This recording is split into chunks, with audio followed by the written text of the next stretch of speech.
Hi, Ting. Hey, how's it going? Good, how are you?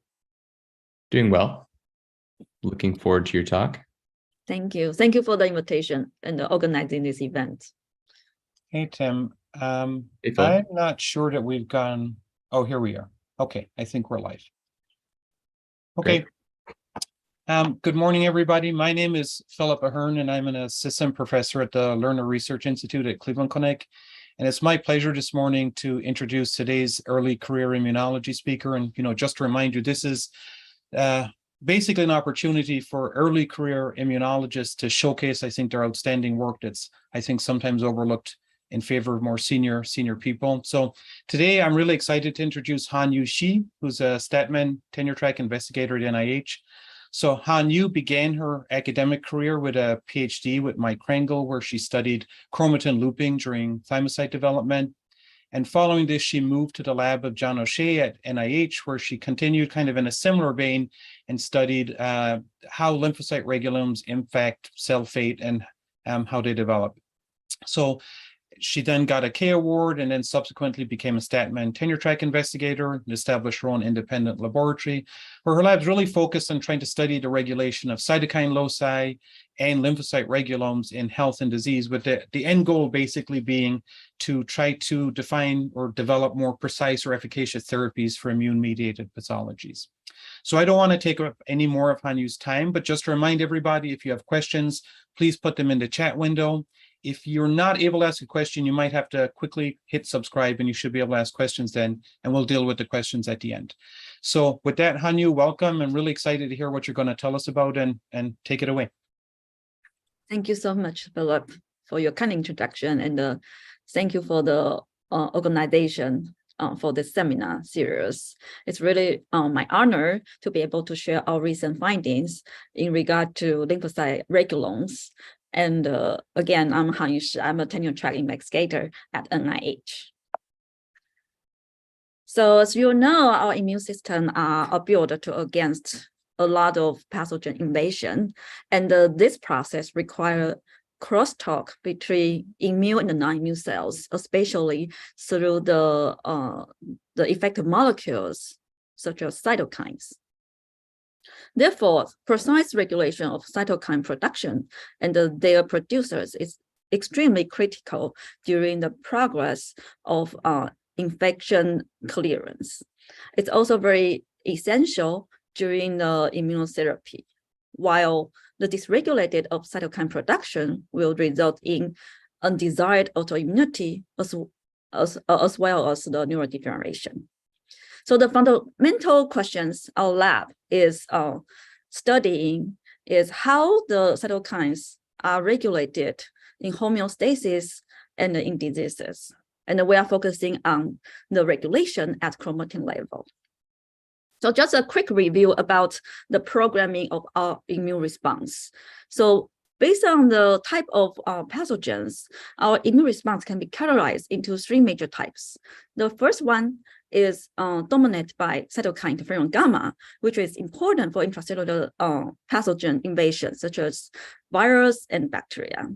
The second type of the immune system rely on the type 2 cytokines, including IL-4, 5, and IL-13, which is very critical during parasite infection, such as Helminths. And the type 3 cytokine, including IL-17 and IL-22, those are critical to clear extracellular microbes, such as certain type of bacteria and fungi. It has been well appreciated that both adaptive and innate lymphocytes contribute to the programming of different types of immune responses. For example, the CD8 positive cytotoxic lymphocytes and Th1s are important for type 1 immunity. And the Th2, ILC2 are important for type 2 immunity, and the Th17 and ILC3 subsets are important for type 3 immunity. So unlike the adaptive lymphocytes that require recognition through antigen-specific interactions to undergo terminal differentiation, the innate cells, however, program their effective function during their development. Interestingly, the innate adaptive lymphocyte that share the same effector functions actually utilize similar regulatory mechanisms, such as the transcript factors. For example, the T-box transcript factors, TBAT, is critical for both Th1 and ILC1 functionality. And the GATA3 is important for Th2 and ILC2 activity. And also the RR gamma is important for Th17 and ILC3. So just to specify the similarity and difference between the T cells and the ILCs. So T cells require advanced education in the thymus through positive and negative selection. However, they stay as a naive state in the periphery until they encounter the pathogens that stimulate them into specific lineage. While in contrast, the ILCs start terminal differentiation in the bone marrow and the finalized differentiation in the tissue. And this allows them to have already different specified effector functions in the tissue that they can encounter when they encounter the environmental changes, they can respond rapidly. So how do we understand the regulation of innate adaptive lymphocytes? Luckily, previous research has established many different methods to study regulatory elements. So the central stigma already told us the DNA can undergo transcription into RNAs and then translate into proteins for effector function. However, among the 6 billion nucleotides within individual cell, only 2% of them are coding regions, while the remaining 98% are not junk DNA, but instead they contain near 3 million regulatory elements that has been annotated. And they are supposed to be able to assist the controlling of 20,000 genes in a spatial temporary specific manner. So to be noted, over 90% of the disease-associated genetic variants are located within the non-coding regions, suggesting the regulatory elements are critical for disease progression. So how do we study these regulatory elements? Because most of them are nucleosome depleted to be accessible for transcript factor binding. So as you probably are familiar with these techniques called DNA-seq, FAIR-seq, or ATAC-seq, which allow us to identify functional regulatory elements. And also using the ChIP-seq, which allow us to identify related transcript factors as well as the histone markers that associate with the activity of these regulatory elements. More recently, a lot of the new techniques also allow us to study the crosstalk between regulatory elements and their target genes. And this is mainly through the physical interactions that form the loops independent of their linear distance. Finally, the improvement of RNA-seq and single-RNA-seq technologies allow us to understand the gene regulation at single-cell level in a more precise way. So using a lot of different genomic approaches, now we have a better understanding of lymphocyte regulons, and it helps us to ask and answer many, many questions. So today I will be focusing on 3 major questions. First, how do lymphocytes commit to their lineage identity and functionality? Second, how do innate lymphoid cells rapidly respond to environmental stimuli through modification of chromatin landscapes? And third, how does chromatin architecture control lineage-specific cytokine production in adaptive lymphocytes? So first, when I started my postdoc training in Dr. John O'Shea's lab, I want to ask this specific question. Luckily, I collaborate with 2 fantastic scientists in lab, Dr. Shih and Dr. Mikami. Through this collaboration, we have profiled the chromatin accessibility in over 20 different lineages, including different types of ILCs, as well as T cells, B cells, and myeloid cells. Interestingly, when we do the genome-wide chromatin accessibility clustering, we found even though ILC and T cells, they have very similar effector function and also share a lot of transcription factors, they are actually clustered separately, but nearby each other as compared to other distal lineages. And as you can see, the NK cells that isolate from different tissues are clustered nearby to each other, suggesting their cell identity has been imprinted through chromatin accessibility. We next ask, how do the ILC regulons diverge during development? As we have learned from Waddington since 1957, during cell development and differentiation, there's a lot of turnover in terms of chromatin landscapes that allow them to lose the stemness functionality, but then further on gain the terminal differentiated features. So that involves the gain of the accessible chromatin as well as the reduction and the increase of the chromatin accessibilities.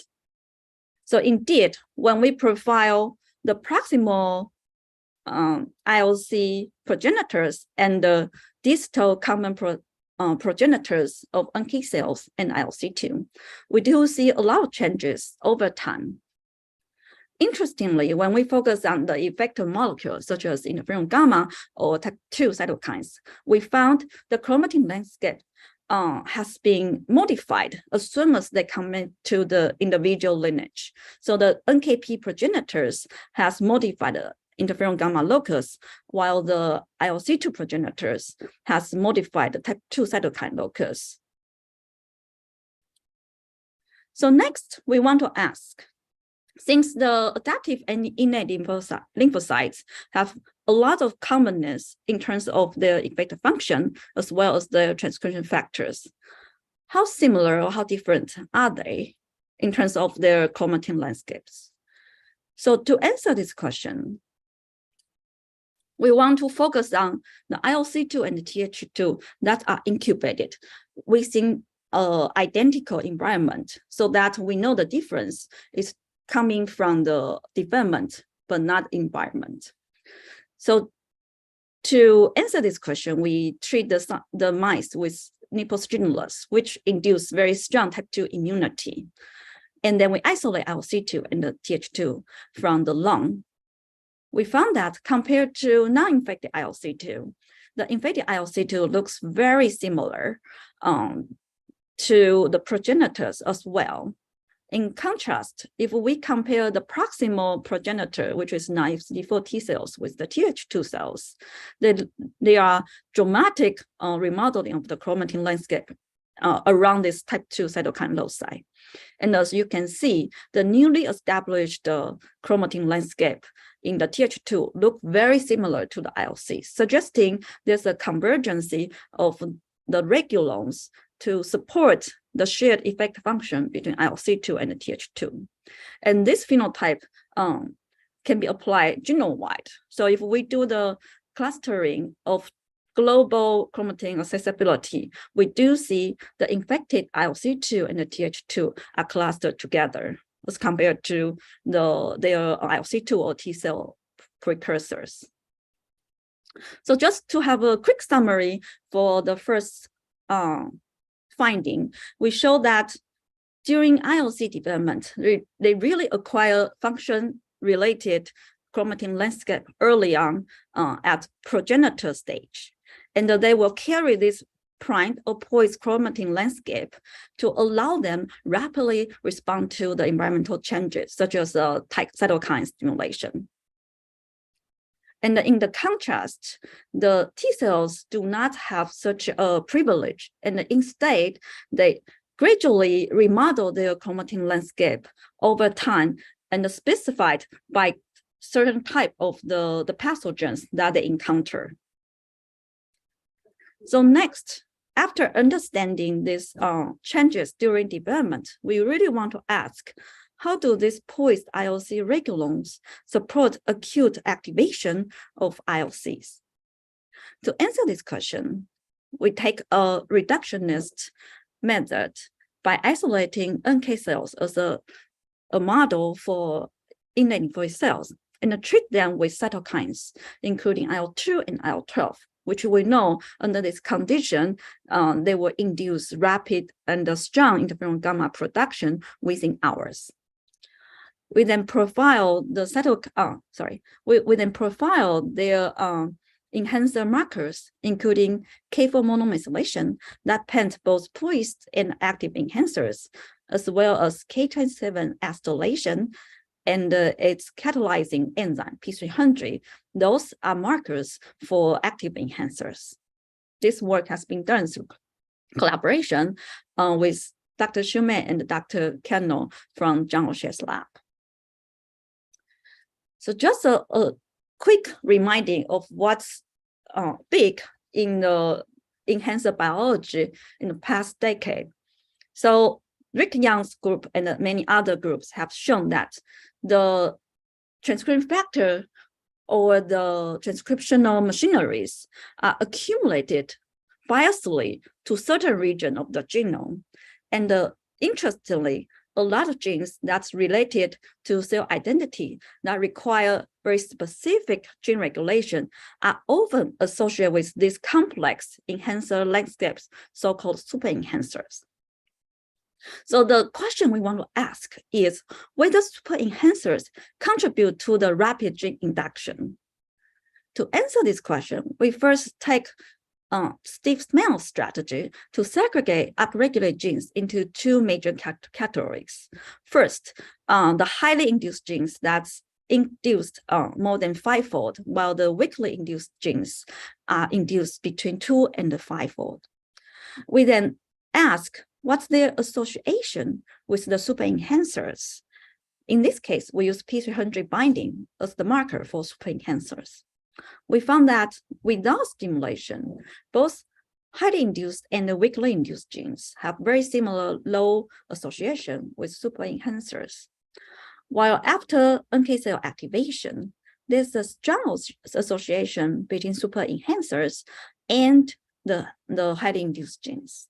So we know that the rapid highly induced gene activity are actually associated with dramatic induction of super enhancer landscape. What are these genes?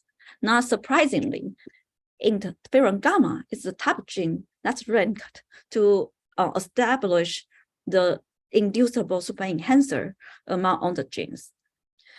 They also include other effector molecules such as granzyme B, the cytokine, chemokine, and their receptors, as well as other signaling molecules.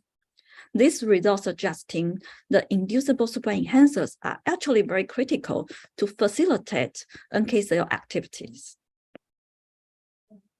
Here, I'm just showing you interferon gamma locus as an example. You can see using ataxic and the K4 monomethylation, we do see the chromatin has been accessible prior to stimulation. And then after stimulation, they further recruit the P300 that catalyze K27 acetylation within hours. So the next question we want to ask is whether this is a common mechanism for all rapidly induced genes. To answer these questions, we focus on the genomic loci that recruit P300 binding after stimulation. We found within these 4,000 newly induced P300 binding sites, near half of them indeed were already accessible prior to stimulation.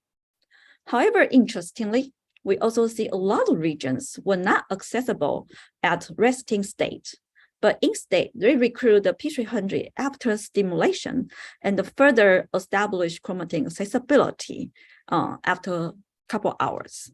So this dramatic and rapid chromatin landscape can facilitate rapid gene induction upon NK cell activation. We then ask, how does this happen? As we've learned previously, the cytokines we treat on these NK cells, IL-12, is an inducer of STAT4 activation, while the IL-2 is important for STAT5 activation. So when we treat the NK cells with IL-2 and IL-12 individually, we see certain de novo enhancers, such as these ones nearby important effector gene, furin. We see the chromatin accessibility occurs at in a cytokine-specific manner, suggesting the staphyl IL-12 staphyl-mediated access is important to form these de novo enhancers. When we knock out the staphyl, we do see there's no such chromatin remodeling after we stimulate NK cells with the cytokines. And this is not the first time to identify de novo enhancers. And in fact, other labs, including Glass Lab and the Natolis Lab, have shown a different type of enhancers during rapid gene induction in macrophages. So the poised enhancers first are marked by the lineage determining transcript factors, LDTF, during development, but keep the chromatin accessible but not active. While after stimulation, the signal-dependent transcript factor will come in and further activate the enhancers. In contrast, the de novo enhancer remain compact during development and further undergo dramatic chromatin remodeling to open and activate this enhancer landscape. And this process involves the collaboration between SDTF and LDTF. So we want to further ask whether these events occur in the NK cells to facilitate rapid gene induction. We first perform the motif enrichment motif enrichment analysis to look at what are the transcript factors are involved in regulating different types of enhancers. Interestingly, for the poised enhancers, they are enriched for both LDTF and SDTF. In contrast, the de novo enhancers are mainly enriched for SDTF. So again, this is an enrichment analysis, so it's all based on the prediction. What happened in reality in the activated NK cells? To understand that, we perform ChIP-seq again to profile staphyl binding in the non-stimulated and stimulated NK cells. We found that indeed the de novo enhancers can recruit the staphyl and staphyte after stimulation. What surprised us is we also see the enrichment of Tbet, the LDTF binding to these de novo enhancers. And this is not just one example, but we do see around 30% of de novo enhancers are having this inducible Tbet binding, even though the LDTF motifs are not enriched. So to rapidly summarize what I've shown you in the second story, the poised enhancers are marked by LDTF, such as Tbet, during development to keep the chromatin open. And after stimulation, the STAT protein will come into these regions for rapid gene induction. In addition, there are also de novo enhancers that remain compact during development. However, once the cells get activated by stimuli, the SDTF will come into these regions through motif recognition and further recruit other molecules, including LDTF, to have this enhancer landscape to be fully activated. So now we know how the innate lymphoid cells get activated during a very short period. The next question we have is how the naive T cells reprogram their chromatin landscape to allow specified effector function. And more specifically, we are interested in the role of high-order chromatin landscape that contribute to the TH cell differentiation. This work has been done by my fantastic Chinese, including Dr. Zheng Liu, Sadie Signorella, and Will Montgomery. So when I was studying the the gene regulation in immune cells genome-wide, I found that something strike me is the cytokines and the immune-related genes are often located next to each other, which is very interesting because they often are not regulated in the same way. So for example, the type 1 interferon gamma is next to the type 3 cytokines, IL-26 and IL-22. And this synteny is next to a gene called MDM1, which is not immune-related gene, but it's claimed to be resistant to genomic duplication. And this gene synteny is conserved across different species, including human, mouse, chicken, frog, and fish. So this is just a scheme to look at this locus carefully. As I mentioned, it starts with MDM1 gene, followed by IL-22, IL-26, the type 3 cytokines, which is in human, but then replaced by IL-TIFB in the mouse. And then next to it is the interferon gamma and the non-nucleotide RNA, interferon gamma X1, which has been shown to be important for Th1 terminal differentiation. So when we look at the chromatin landscape across different cell types, we found IL-22 super enhancer and the interferon gamma super enhancer are really specifically activated in a lineage-specific manner. So IL-22 is only open in the type 3 cells, while the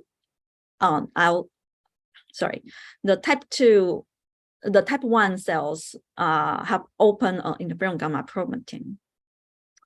So how does it happen in the nucleus? As we all know, the 6 billion cells, 6 billion nucleotides in individual cell are not randomly distributed as this plate of spaghetti. Instead, they form this unique structure that's characterized as chromosome territories, which contain individual topologically associating domains, also called TAD. Within this TAD, the loop formation will allow the chromatin to establish insulated neighborhood that allow the specificity of regulatory elements such as enhancers to target specific genes. And this loop formation is relying on the chromatin organizer CTCF protein and the cohesion complex. This is another view to see how the loops is important for gene regulation. As you can see, the CTCF and the cohesion complex will form individual loop that segregates active chromatin landscape from the repressive chromatin landscapes, and which allow the enhancer to target specific genes independent of their linear distance from the genes. The formation of the loop has been proposed through the sliding or scanning of cohesion complex across the genome, and that will form extruded loops and stop at 2 CTCF binding sites that has convergent orientations. So we really want to understand how this loop formation contribute to the selective effector function of T cells. To answer that question, we perform Hi-C on naive T cells as well as Th1 cells. First, look at the naive T cells. We do see the huge TAD across this locus, but with very few minor interactions within the TAD. However, after Th1 differentiation, we see the formation of 2 sub-TAD. One cover the IL-22 and the other cover the interferon gamma. So the interferon gamma one is not surprising because there's a lot of enhancer activation going on to facilitate interferon gamma production. However, we will posit why there's interactions between MDM1 to the regions in the middle between IL-22 and interferon gamma. As I mentioned, CTCF plays a critical role for chromatin organization. So we first look at CTCF binding profiles in Th1 and Th2 cells. We found, indeed, this newly formed interactions that looks like a stripe actually associated with the CTCF binding site within MDM1 and a strong CTCF binding site that's located at -17 kb downstream of interferon gamma. We then look chromatin landscapes in different lineages and found this -70 kb CTCF binding site is probably very critical for cytokine regulation because it marks the boundary of super enhancers around the interferon gamma, including SE1 and SE2. So to ask whether this is an important site that generates the three-dimensional chromatin landscape to facilitate selective cytokine regulation, we generate a mouse that delete 17 base pair nucleotides within the CTCL binding motif. We first ask whether NK cells require this chromatin structure for the cytokine production, and the answer was no. Despite different type of stimulation, we don't see any deficiency in terms of interferon gamma production in NK cells. We also check the memory T cells, both from effector memory CD4 T cells, central memory CD8, and the effector memory CD8 T cells. And again, we don't see any deficiency in terms of interferon gamma production. However, when we treat the memory T cells with PMA indomycin, which mimic TCR signaling, actually there's a subtle difference in comparing the wild type and the mutant. So we propose that maybe this mice has a deficiency to sense the TCR signaling. So to understand this process better, we then again perform a reductionist system by culturing Th1 cells in vitro. And indeed, after 7 days of differentiation, we do see a strong reduction of interferon gamma production in the mutant Th1 cells as compared to the wild type. However, the LDTF Tibet looks very comparable between these two mice. When we performed the genome-wide transcriptome analysis, we found indeed interferon gamma is the only genes that's downregulated in the mutant mice, the mutant Th1, suggesting the deficiency comes from the intrinsically of the locus instead of global gene regulation. And also interestingly, the second downregulated gene is the interferon gamma X1, suggesting the dysregulated chromatin architecture also impair this non-non-coding RNA gene expression. So to understand at which step this Th1 differentiation goes wrong in this mutant mice, we further look carefully how the Th1 differentiation occurs. So as many of you know, the first signal comes from the TCR and the CD28, the co-stimulation molecule. And then this stimulation will induce low level of IL-2 and the interferon gamma production. That's really critical for initial induction of Tbet transfer factor, which are encoded by TBX21. These cells later sense the environmental stimuli, such as IL-12 from the myeloid cells, and further reinforce and stabilize the Th1 differentiation. So to understand better how the differentiation occur in the Th1 differentiation, we then compare Th1 with Th0 with or without IL-12 stimulation. We also use Th2 condition as a control. As you can see, the Th1 cells, even though the production of interferon gamma is really low after 3 days, we can already see the huge difference in terms of Th1 differentiation. And we also see a subtle difference in terms of Tbet expression. When we remove IL-12, focusing on TCR signaling, even though interferon gamma production is undetectable, we do see a huge difference in terms of initial T-bait induction, suggesting indeed the deficiency of the Th1 differentiation in these mutant mice is through their insensitivity to the TCR signaling at early stage.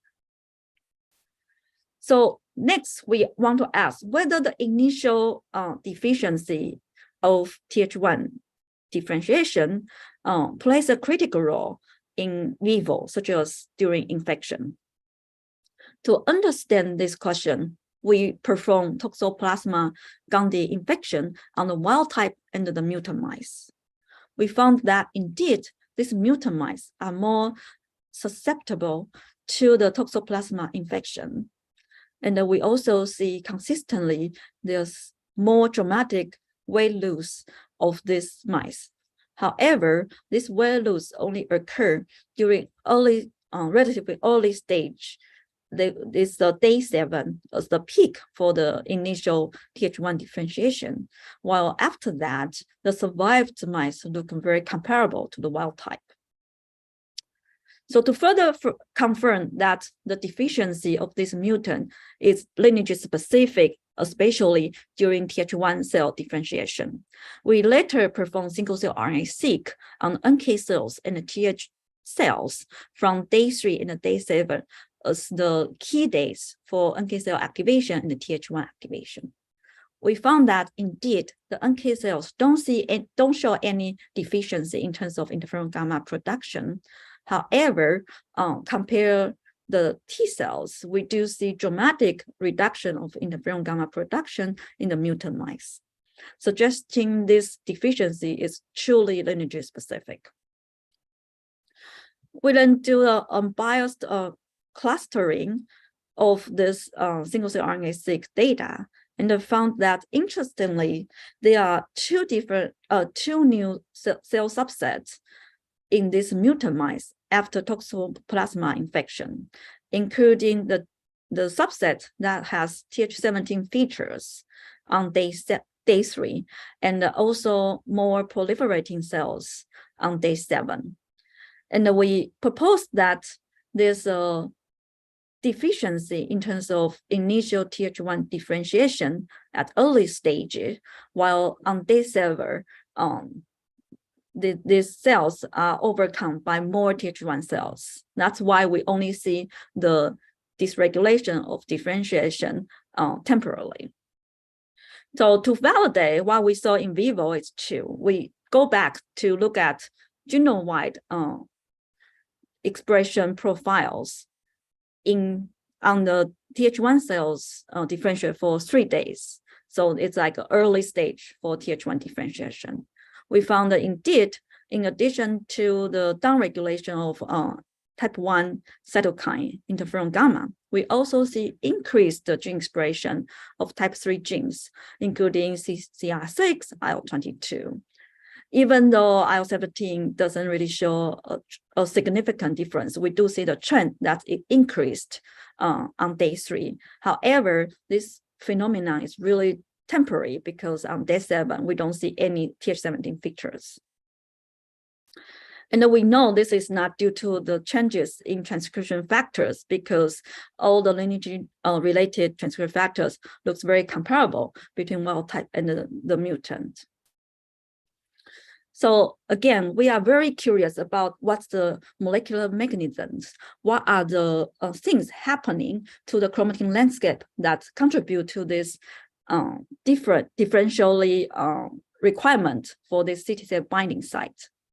To answer that, we first perform ChIP-seq to profile the enhancer landscapes. We found comparing wild type and the mutant Th1 cells, there's no difference in terms of K4 monomethylation or K27 acetylation or P300 binding, suggesting the enhancer activation and formation is normal in these mutant mice. So what happened to this cytokine dysregulation? So we also performed the K4 trimethylation to look at, this is the transcription related marker. We do see the only region that's different is the gene body itself, the interferon gamma itself. And then when we look at chromatin accessibility, interestingly, the majority of the regions are very are even identical comparing the wild type and the mutant Th1. However, we do see the loss of -70 kb accessible region, which suggesting the deletion works perfectly. And then we also see the increase of chromatin accessibility at this -30 kb CTCF binding site. Then we look at the CTCF binding and its associated RAD21, which is a subunit of cohesin complex. We found this increased the CTCF binding and the RAD21 binding to this -30 kb CTCF binding site. So we propose that because we lose this -70 kb CTCF binding site, the tracking system start looking for the next CTCF binding site, which is the -30. And by using Hi-C approach, we show that our hypothesis was true. So when we knock out the -70 CTCF binding site, we do see the loss of interaction between MDM1 to this -70 kb region. However, we do see an increase of the interaction between NTM1 and the -30 kb CTCF binding site. Just to show you in a more quantitative way, if we look at the chromatin contact loop 1 between MDM1 to -70, we see a dramatic reduction of the interactions in the mutant. However, there's an increased interaction between MDM1 to the -30 kb region, and that results in a contraction of the whole locus from the MDM1 to the another end of the whole TAD. As a control, we look at the SE2 region, which were not supposed to change the chromatin interactions, and indeed, they look very comparable. Interestingly, we also see increased interactions between IL-22 to this SE1 region, which is part of interferon gamma super enhancers. So this suggests the dysregulated type 3 immunity is due to abnormal interactions between type 3 cytokine with part of the interferon gamma super enhancer landscape. We then wonder why there's a huge difference between T cells and NK cells in terms of the dependency of this CTCF binding site. So when we look at the enhancer activity before and after stimulation on the NK cells, we do see, as I mentioned early on during the talk, the NK cells have already primed or poised their enhancer landscape, which allow them to rapidly undergo modification and facilitate rapid gene induction. And this involves both SE1 and SE2. However, when we look at the enhancer activity at different time points during Th1 differentiation, interestingly, at early stage on day 3, we see these T cells mainly activate SE1, but not SE2. And they gradually utilize SE2 for interferon gamma terminal activation during differentiation.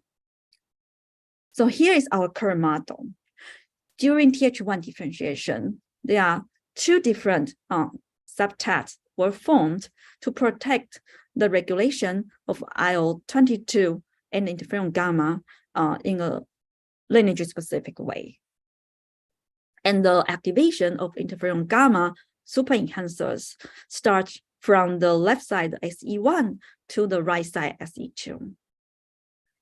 However, if we mutate the CTCF site at the boundary of the interferon gamma super enhancer, we somehow disorganize the chromatin looping and push the SE1 to be more associated with the IL-22. And this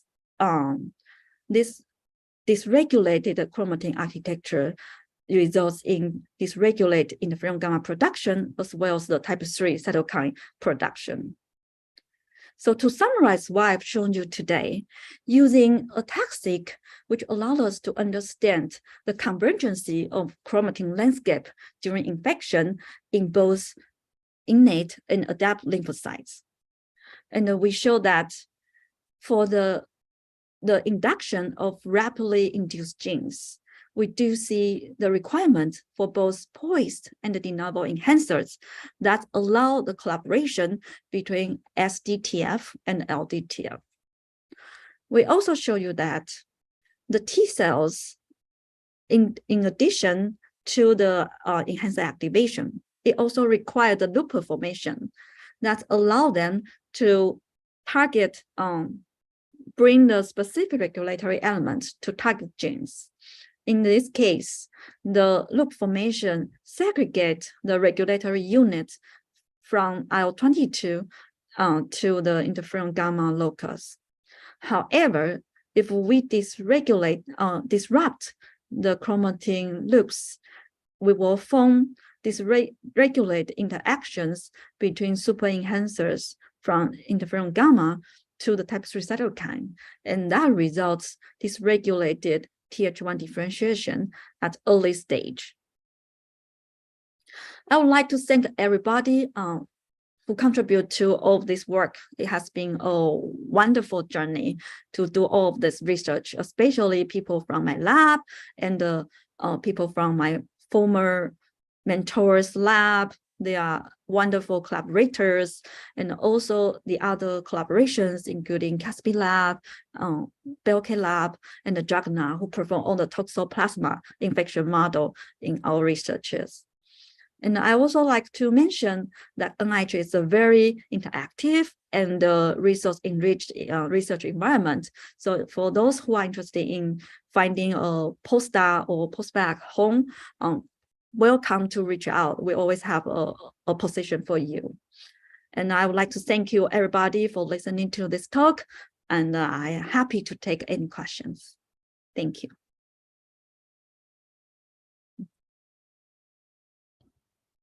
Thanks, Anu. That was great.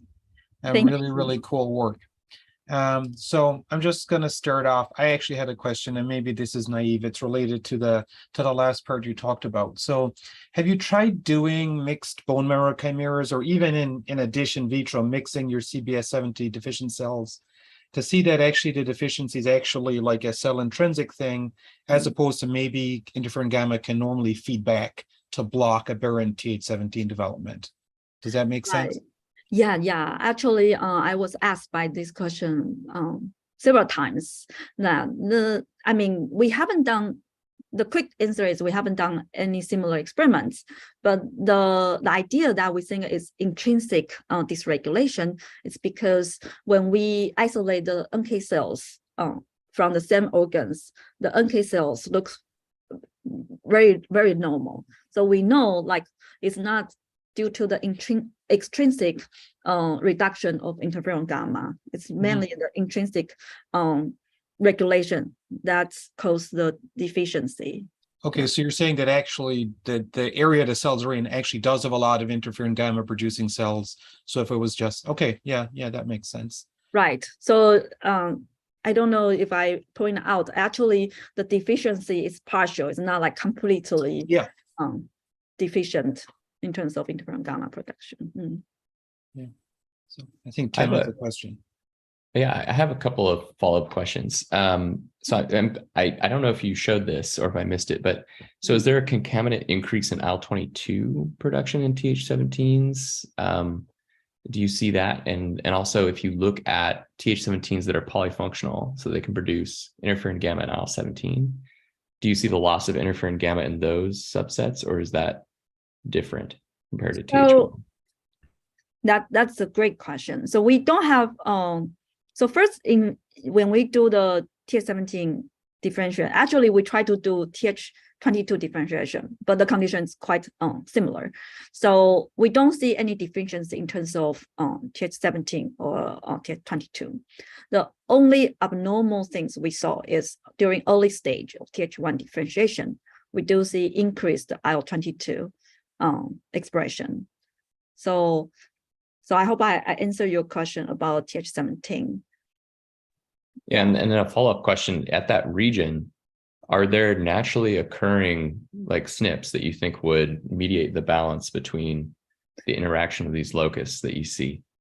Yeah, that's a very good question. So interestingly, the structure of locus is conserved, but sequence itself is not completely conserved. Yeah, so it's hard to compare site to site, but it's known like the subtype can be formed in the human Th1 cells or T cells. Yeah. Yeah. Okay.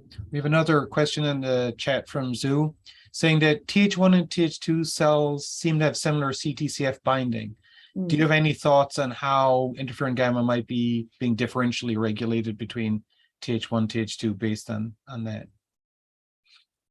Right. So what I didn't emphasize is the CTCF binding actually is pretty conserved across different species and across different cell types. What changed is the enhancer activity and the loop formation. So the relationship between the transcription and the sliding of the cohesion to form the loop extrusion is not quite clear yet, but it's known the process is very dynamic. So yes, there are CTCF binding on the locus in Th2 cells, but they don't form similar loop formation. Could be because there's no enhancer activity, and probably that's required to recruit the cohesion complex to form this subtypes. So that's a hypothesis. We don't have direct evidence for that yet. Okay, I actually had another question. I think there's going to be a very naive question about the poised versus non-poised. So those genes that are not in this poised state, but actually do tend to get upregulated pretty quickly. It's really interesting. So am I understanding it right that everything you've shown is bulk ATAC-seq, right? Where you've like you've taken like 1 million cells or whatever, as opposed to single cell. Do you have any idea, have you ventured into doing single cell ATAC-seq to know if those things that don't appear poised, actually there's, a small number of cells in the population that could like dramatically expand and then you would miss them? So in theory, the cytokine is produced by a cell that is poised, but you can't see it because when you do the analysis, you're using this bulk population. Got you. Yeah, I think that's a very valuable question. We are doing some single cell ATAC-seq right now. We haven't got a point to understand the heterogeneity of enhancer landscape in the population. But to answer your question about whether they are just, subset of cells that has accessible region for rapid gene induction, I feel like yeah, that could be a case, but looking at how rapid the accessibility can be established as a bulk, it might impact a huge population than just a small population. That's my guess. Yeah, again, like you said, it really requires a single cell technology. Although I guess maybe innate cells, maybe you don't. I keep thinking like T cell centric, right? You could have a clone that could expand, but actually probably with innate lymphoid cells, the proliferation rate is lower, which would suggest that it's something else. But yeah, no, I mean, I think it's a really interesting area. I don't think we have any other questions in the chat. So I just want to say thanks again for a really amazing and impressive seminar. And thanks everybody for tuning in, and we'll see you in a couple of weeks. Thank you. Thank you all so much. Happy Thanksgiving.